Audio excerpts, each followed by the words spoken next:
প্রতিদিন একটি হাদিস পর্বে আজকে আমরা আলোচনা করব আমাদের সমাজে বহুল প্রচলিত একটি হারাম কাজ, যেটা আমরা অনেকে জেনে না জেনে করছি। সেটা হলো বাম হাতে খাওয়া এবং পান করা। এই সম্পর্কে রাসূলুল্লাহ সাল্লাল্লাহু আলাইহি ওয়াসাল্লাম বলেন, লা ইয়াকুল আহাদুকুম বিশিমালিহি ওয়া লা ইয়াশরাব বিশিমালিহি।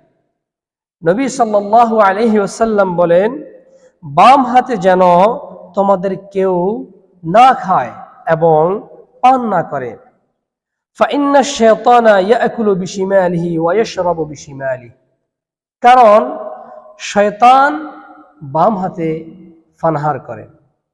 সম্মানিত দ্বীনী মুসলিম ভাই বোনেরা, আমরা যখন কোনো দোকান পাটে যাই, আমরা দেখতে পাই যে আমাদের অনেক ভাই তারা এই সিগারেট খাচ্ছে এই ডান হাত দিয়ে। সিগারেট খাওয়া বৈধ নয় দিন ইসলামের মধ্যে, সে অবৈধ জিনিসটা সে ডান হাত দিয়ে খাচ্ছে। লেকিন যে জিনিসটা খাওয়া তার জন্য হালাল, চা পান করা, সে বাম হাত দিয়ে পান করতেছে।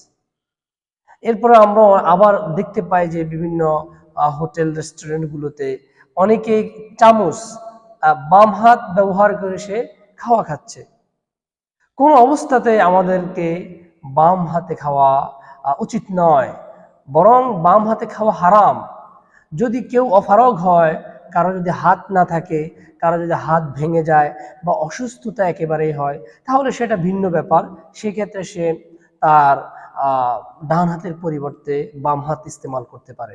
নচেত কোনো অবস্থাতেই আমাদেরকে আমাদের খাওয়া এবং পান করা বাম হাতে করা যাবে না, সেটা হারাম। আমরা সর্ব অবস্থাতে আমাদের ডান হাত ব্যবহার করবো ইনশাআল্লাহ তাআলা বিইذনিল্লাহ।